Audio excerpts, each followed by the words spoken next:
اعوذ باللہ من الشیطان الرجیم بسم اللہ الرحمن الرحیم نحمدہ ونصلی ونسلم علی رسولہ الکریم اما بعد فاعوذ باللہ من الشیطان الرجیم بسم اللہ الرحمن الرحیم ادعوا ربکم تضرعا وخفیہ انہ لا یحب المعتدین آمنت باللہ صدق اللہ مولانا العظیم۔ نماز جنازہ کے بعد دعا کیوں مانگتے ہیں؟ تو اس کا جواب بھی مختصراً یہ ہے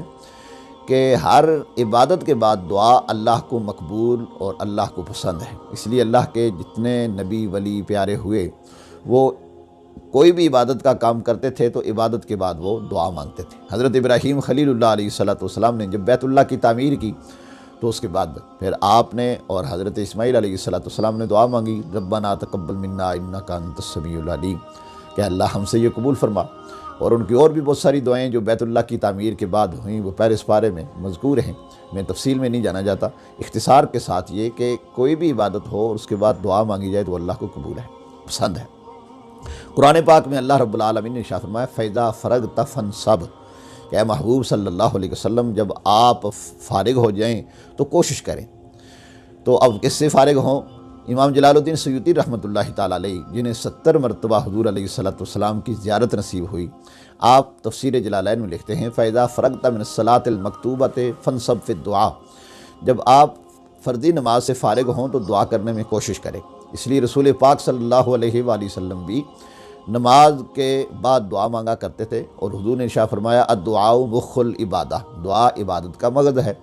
لہذا نماز جنازہ بھی ایک فرض کفایہ ہے مسلمان کے لیے، تو اس کے فارغ ہونے کے بعد ہم دعا مانگتے ہیں۔ ایک تو قرآن پاک سے میں نے اس کا ثبوت پیش کیا، دوسرا نبی پاک صلی اللہ علیہ وآلہ وسلم کی حدیث مبارکہ بھی اس سے ثابت ہے، اذا صلیتم علی المیت فاخلصوا له الدعاء، یہ مشکوٰۃ شریف میں بھی حدیث مبارکہ موجود ہے، اور ریاض الصالحین میں بھی یہ حدیث مبارکہ موجود ہے کہ جب تم نماز جنازہ ادا کر چکو تو بالخصوص میت کے لیے دعا مانگو۔ تو نماز جنازہ میں جو دعا پڑھی جاتی ہے وہ عمومی ہے،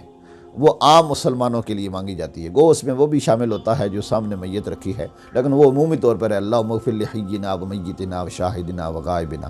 لیکن نماز جنازہ سے فارغ ہونے کے بعد ہم حضور کے اس فرمان کے اوپر عمل کرتے ہوئے اجتماعی طور پر دعا مانگ دیتے ہیں اس میت کے لیے خاص طور پر، اور باقی جو نماز کے اندر دعا ہوئی ہے وہ تمام مسلمانوں کے لیے ہوئی ہے، اور یہ خاص طور پر اس کے لیے دعا مانگی جاتی ہے۔ اور اس لیے بھی دعا ہم مانگتے ہیں کہ اللہ نے ارشاد فرمایا اذا سألک عبادی عنی فانی قریب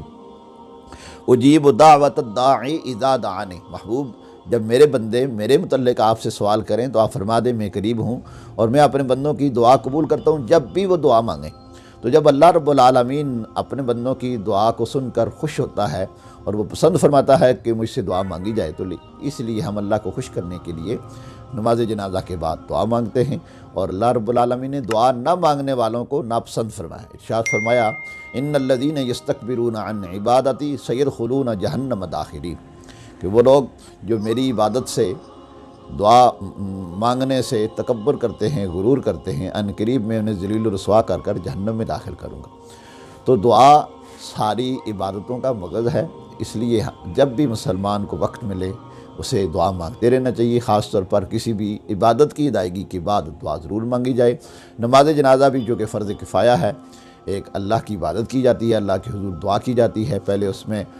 اللہ کی حمد کی جاتی ہے، پھر درود و سلام پڑھا جاتا ہے، پھر مسلمانوں کے لیے اجتماعی دعا کی جاتی ہے، اور پھر سلام پھیرنے کے بعد انفرادی طور پر اس میت کے لیے دعا کی جاتی ہے۔ اس لیے حدیث مبارکہ سے یہ ساری چیزیں ثابت ہیں، قرآن و سنت سے ثابت ہیں، لہذا ہم نماز جنازہ کے بعد بھی دعا مانگتے ہیں۔ اللہ رب العالمین مسلمانوں کے اس پر عمل کرنے کی توفیق عطا فرمائے۔